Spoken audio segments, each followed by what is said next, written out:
जब तक केवल ज्ञान नहीं होता है तब तक आवधिक भाव की अपेक्षा अज्ञानी है। लेकिन चौथे गुण स्थान में सम्यक ज्ञान हो जाता है।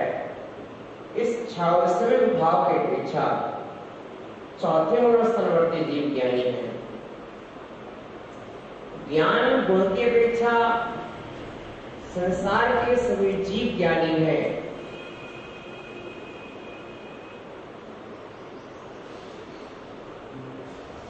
ज्ञान गुण प्रत्येक जीव में पाया जाता है। ज्ञान उपयोग की अपेक्षा प्रत्येक जीव ज्ञान उपयोगी है, ज्ञानी है। यहाँ आचार्य मानतोदेव कहने जा रहे हैं, मैं अल्प ज्ञानी हूं। प्रिय आत्मन,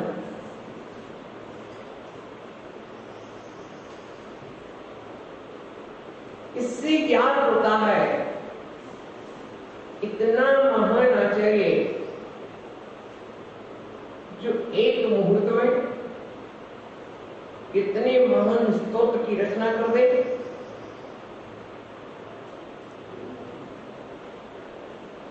जी के अंदर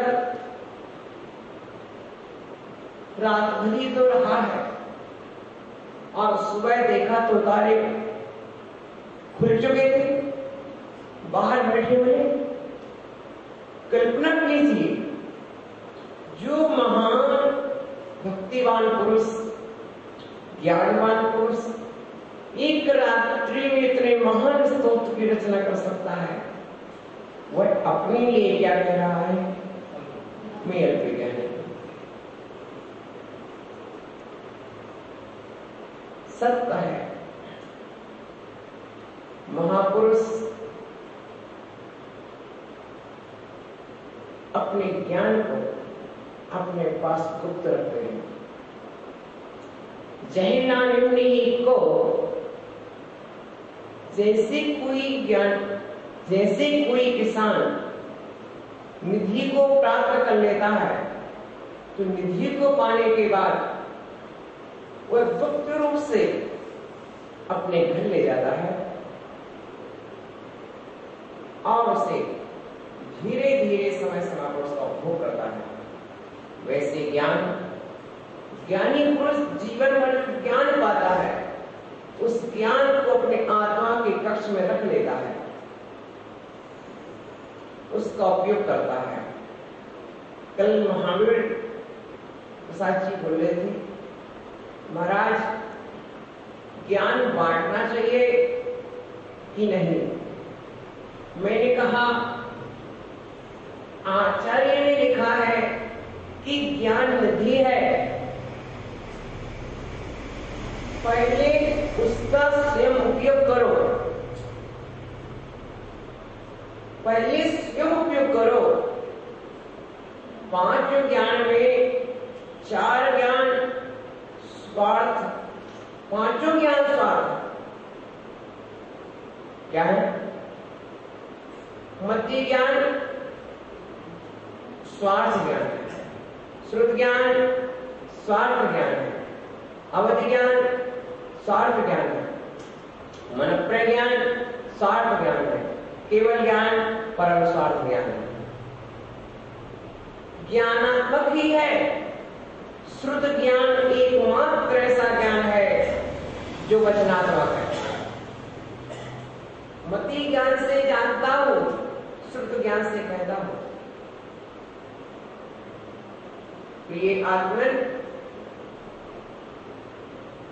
कारणानुसारी कार्य आज का प्रमुख विषय हमारा कारण के अनुसार कार्य होता है। हमारी दृष्टि कार्य पर जा रही है, पर कारण पर नहीं जा रही है। मातुंगाचार्य कारण कार्य विधानम की व्याख्या अच्छी तरह से जानते हैं। कारणों की स्वतंत्रता और कार्य की स्वतंत्रता भी जानते हैं। वस्तु स्वतंत्रता के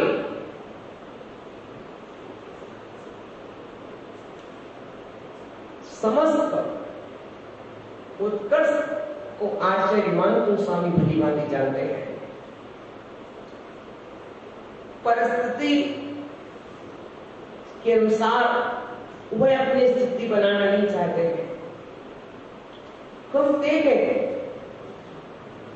कि अधिकांशता परिस्थितियों के बीच में हमारी क्या विडंबना होती है। देखो उमानंदाचार्य कैसे आगे बढ़ रहे हैं। अल्पश्रुतं श्रुतिवातां परिहासधाम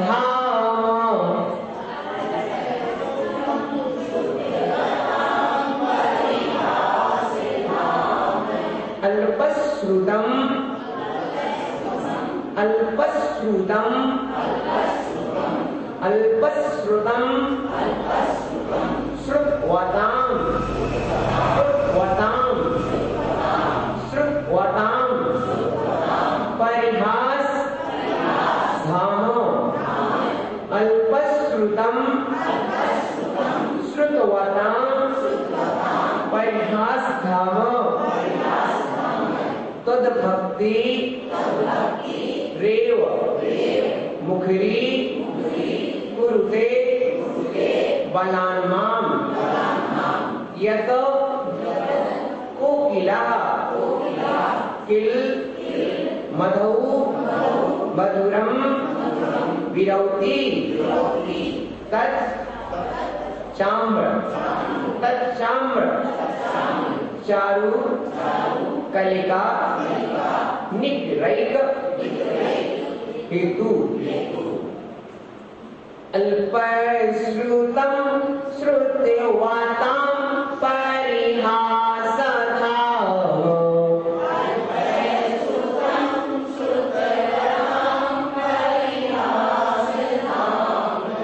तद्भक्तिरेव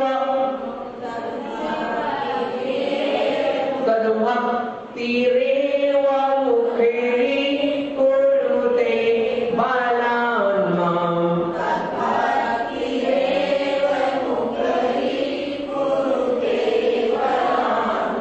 यत्कोकिला किमधु मधुरं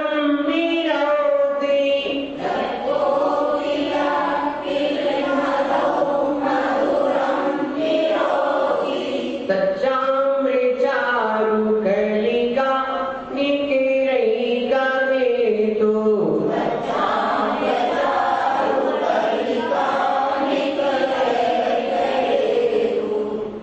देखिए अल्पश्रुतम मैं अल्पश्रुत हूं, अल्प ज्ञान वाला हूं, अल्प ज्ञानी हूं।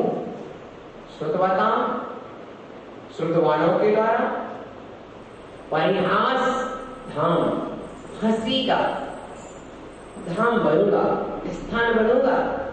मैं अल्प ज्ञानी हूं और विद्वानों के द्वारा हंसी का पात्र बनूंगा।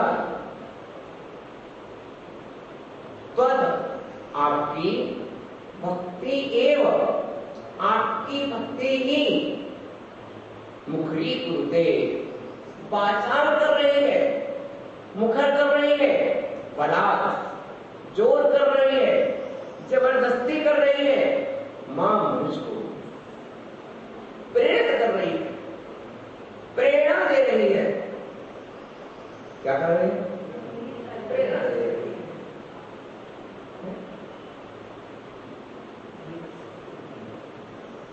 यत जो कोकिला कोयल मधु मधु ऋतु में बसंत ऋतु में मधुरम विरौति मीठा बोलती है, विरौति कूकती है किल नियम से तद हुआ है चा और आम्र कलिका वह आम्र चारु आम्र की चारु कलिका सुंदर कलिका के निकर्मा में समूह का एक हेतु प्रमुख हेतु है। प्रिय आत्मन, कोयल 10 महीने मौन रहती है। कोयल 10 महीने मौन रहती है, कब कूदती है? आम्र की कलिका, जब आम्र पर भौर आता है,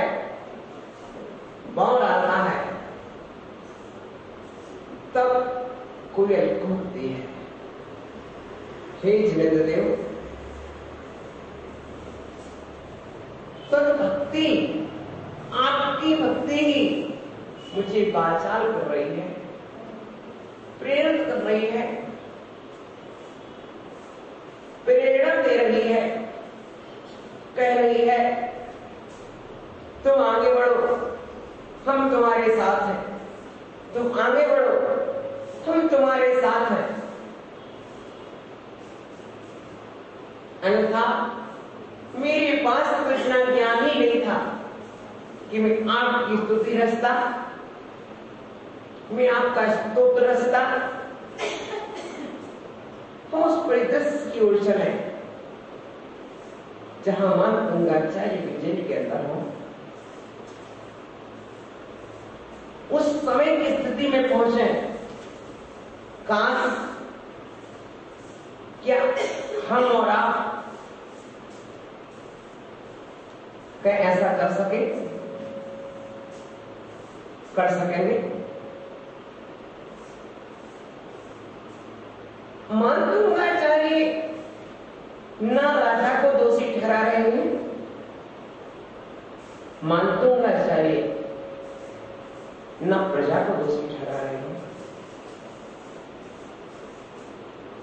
किसी को दोष देने की आवश्यकता नहीं है, अपने गुण खोजने की आवश्यकता है।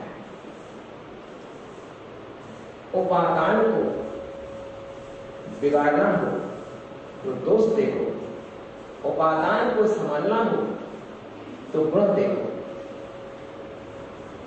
दृष्टि वहां से फेल ली, उपयोग वहां से बदल लिया। ये अनुभव भी नहीं है कि मैं जेल में हूं, ये लक्ष्य भी नहीं है कि मैं जेल में हूं। एक ही लक्ष्य, मैं किसी परिस्थिति के वश होकर के कुछ काम नहीं कर रहा, मैं परिस्थितियों से घबरा करके ये कार्य नहीं कर रहा हूं। मैं तो भक्ति के वश होकर के, भक्ति एव ही लग गया, निश्चय हो गया कि आपकी भक्ति ही प्रेरणा दे रही है। क्या कर रही है? प्रेरणा दे रही है।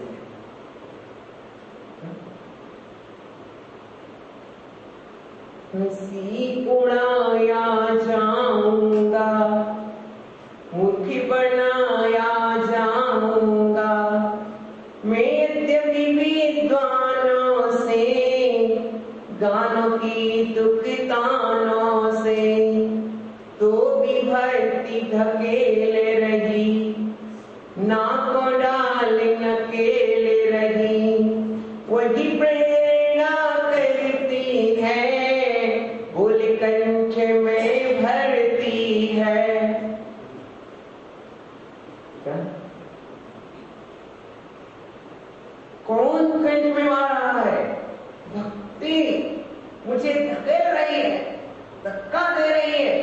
आगे बढ़ो, भगवान की भक्ति करो, लिखो लिखो, बोलो बोलो। मेरे भीतर में, जैसे आप बच्चे को स्कूल भेजने के लिए धक्का देते हैं, आचार्य कहते हैं मुझे मेरे भीतर जो भक्ति पैदा हुई है, आपके प्रति गुणों में अनुराग पैदा हुआ है, वह कहता है मानतू कुछ तो लिखो, कुछ तो बोलो। जो भी तुम बोलोगे, जो भी तुम लिखोगे, वह भक्ति बनता जाएगा। जो भी भक्ति होगी, धन्य प्रिय आत्मा,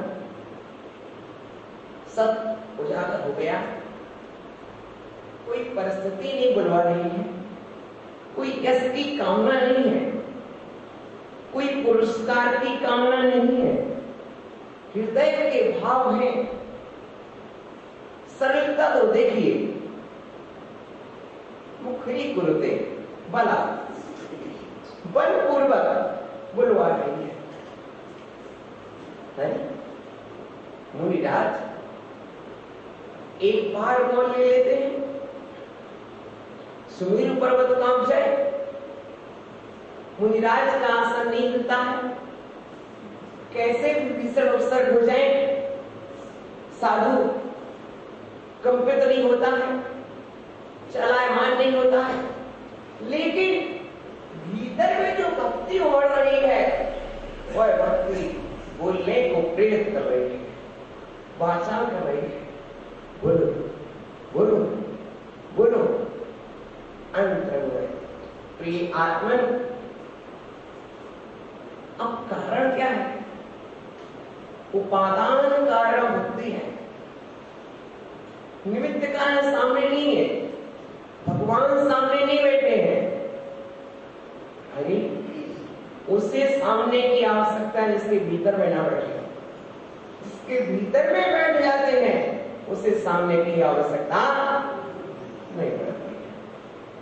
आगे ध्यान में, जब एक चित्रकार अंधेरी रात में जेल के अंदर बैठा है और अपनी स्त्री का चित्र बना लेता है, या एक पुरुष अंधेरी रात में जेल में होते पर भी अपनी स्त्री का ध्यान कर लेता है, तो प्रिय आत्मा, जिस पुरुष के मन में जो समाया होता है, आंखें बंद होने तक वह सामने प्रस्तुत होता है, झलक आता है, उसकी तस्वीर झलक आएगी, उसका रूप झलक आएगा, उसका रंग झलक आएगा, उसका वर्ण व्यवहार झलक आएगा। बस एक तो कह रहे हैं, कारण क्या है? अंतरंग कारण मेरी भक्ति है, अंतरंग कारण मेरी भक्ति है, उपादान कारण भक्ति है। उपादान समला है तो कार्य समझ जाएगा, उपादान समला है तो कार्य समझ जाएगा। ओहो, किसी को अभिशाप देने का नहीं सोचा, संताप देने की बात नहीं सोची, मात्र कल्याण की भावनाएं प्रकट हो रही है, एक ही लक्ष्य के साथ आगे चल रहे हैं। कोयल कूकते क्यों है? आम्र में बोर आ गया है,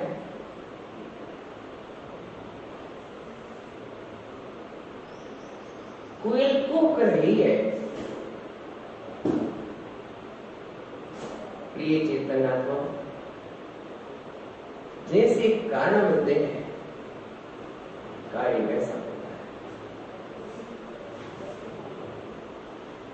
लेकिन उपादान कारण भी प्रमुख होता है। कारण दो प्रकार के बनते हैं, एक निमित्त कारण होता है, एक उपादान कारण होता है। निमित्त कारण के मिलने पर भी उपादान कारण यदि न मिले तो कार्य नहीं होता है, उपादान कारण उपस्थित रहने पर भी पूर्ण निमित्त कारण न मिले तो भी कार्य नहीं होता है। कार्य की निष्पत्ति में कारण की उपस्थिति अनिवार्य होती है। कारण पूर्वक कार्य रेतीले मैदान पर चलने वाला बिना जल में उतरे तैरना कैसे सीखेगा? क्यों ज्ञानी जी? जिसने तैरना सीखा है कभी न कभी उसने जल में उतरा होगा। जल में उतरे बिना तैर पाना कठिन है, क्योंकि कारण ही नहीं मिलेंगे तो कार्य कैसे होगा?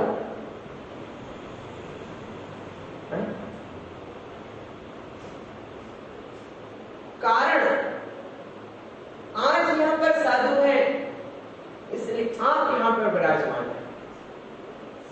साधुओं की उपस्थिति ना होती, मंदिर में भगवान विराजमान है, आप मंदिर जा रहे हैं, कारण निमित्त कारण। यदि ऐसा ही है कि मंदिर में भगवान है इसलिए आप मंदिर आते हैं, तो सारे जग को मंदिर आना चाहिए। सारा जग मंदिर क्यों नहीं आता है? निमित्त कारण तो भगवान है और उपादान कारण भीतर की भक्ति है। कुछ लोग बोलते हैं शहर में प्रत्येक व्यक्ति के पास गाड़ी है, वाहन है, आने जाने की सुविधाएं हैं। आने की सुविधा है, जाने की सुविधा है, गाड़ी है, वाहन है, इतना सब कुछ होने के बाद भी ये तो बहिरंग निमित्त है, भीतर का निमित्त है कि नहीं? तो ज्ञानी पुरुष,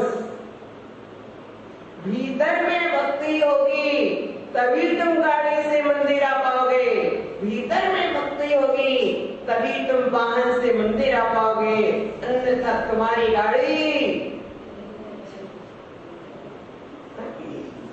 बाजार तो घुमाती रहती है लेकिन मंदिर। मैंने देखा जिनके पास वाहन नहीं है, गाड़ी नहीं है, बरसात के दिनों में भी अपने सिर पर टोकनी रखे एक महिला चौकी का सामान लिए है, आओ जा रही है। श्रेयांस में आचार्य विराट सगड़ जी का चतुर्मास हुआ। उस चातुर्मास के काल में एक महिला,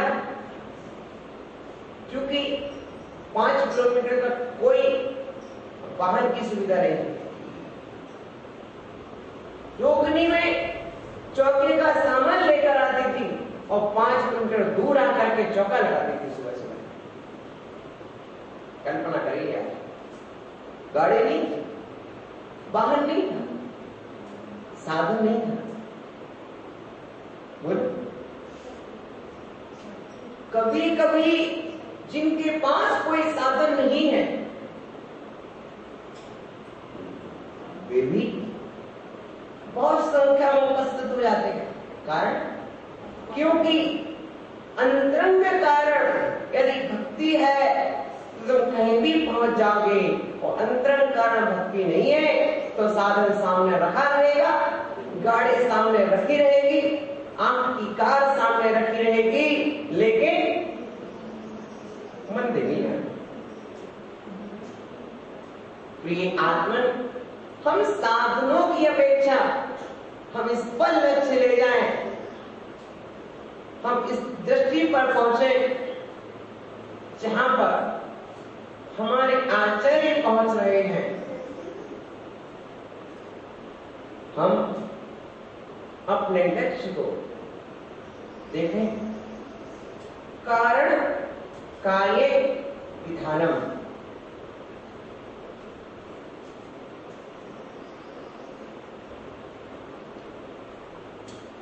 कारण कार्य विधानम। इस तरह से कारण, अंतरंग कारण और बहिरंग कारण,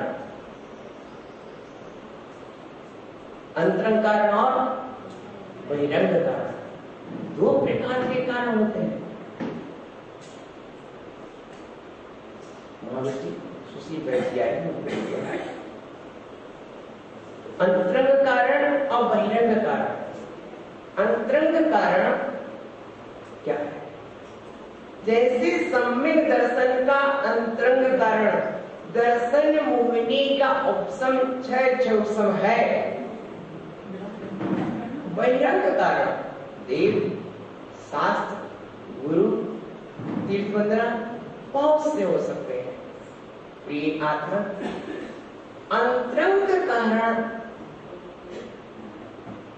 तद भक्ति। इस भक्तांबर स्तोत्र के रचने में बिना अंतरंग के बहिरंग में कार्य होता ही नहीं है। वो आ गए सुशील भाई जी, इतनी उम्र है, इतनी उम्र में भी साधुओं के पास आना क्यों आ गए?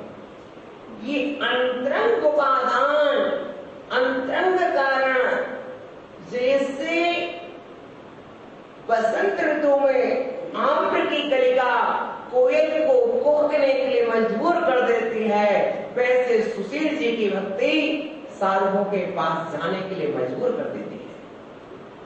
क्या कर देती है? वैसे सुशील जी की भक्ति मजबूर कर देती है, चाहे शरीर ठीक हो चाहे ना हो, चाहे अवस्था वृद्ध हो। ये ज्ञानी पुरुष जो होते हैं अवस्था को नहीं देखते हैं, वे देखते हैं भीतर की भक्ति को। अंतरंग में जाके कौन बोल रहा है? तद भक्ति रेव मुखरी गुरुदेव पदार्थ बल दे रही है, शक्ति दे रही है, हिम्मत दे रही है, ताकत दे रही है, क्षमता दे रही है। कौन दे रही क्षमता? भक्ति मुझे क्षमता दे रही है। आपकी भक्ति बल देगी। मैं तो निर्बल हूं, मैं क्षमताहीन हूं, शक्तिहीन हूं, पर मुझे आपकी भक्ति जो मुझे प्रेरणा देती जाएगी, मैं आगे बढ़ता चला जाऊंगा। मेरी आत्मा, हम जैसे कारण जुटाएंगे वैसा कार्य होगा। जब भी कार्य होगा, जब धर्म के कारण धर्म में मिलते हैं तो परिवार धार्मिक बनता है। हमें इस तथ्य को और इस बात को भली भांति जानने की आवश्यकता है। कारण कैसे मिले? एक ही मां की कोख से दो बेटे जन्म लेते हैं। एक बेटा ब्राह्मण के यहां पलता है और एक बेटा के लिए शूद्र गोद में ले लेता है। जो शूद्र के यहां पला है उसमें उसी के संस्कार होते हैं। जो ब्राह्मण के यहां पलता है वो स्वस्ति वाचन करना सीख जाता है। दो तोते एक साथ, एक ही मां के दो तोते बादशाह में बिके। एक राजा के घर में पला, एक शुक्रों की बस्ती में पला। दोनों के संस्कार अलग अलग। कारण कैसे मिले? आचार्य कहते हैं द्रव्य का प्रभाव, क्षेत्र का प्रभाव, काल का प्रभाव, ये तीनों साधन होते हैं, भाव साध होते हैं। भावों की उत्पत्ति बिना द्रव्य क्षेत्र काल के नहीं होती है। कैसा द्रव्य है, कैसा क्षेत्र है, कैसा काल है, ये तीन साधन है और भाव साध है। हम अकेले चाहें कि भाव हमारे उत्तम बन जाए, जब तक हमारा द्रव्य क्षेत्र काल उत्तम नहीं बनेगा तब तक भाव भी उत्तम बनने वाले नहीं है। इस बात को हम भली भांति समझें, भली भांति देखें। ये हमारे ऊपर स्वयं निर्भर करता है। हमारे परिणाम कितने उज्जवल हैं, हमारे भाव कितने उज्जवल हैं, इन सब बातों को हम भली भांति समझें। आगे के विषय को आचार्य सागर जी महाराज प्रस्तुत करेंगे।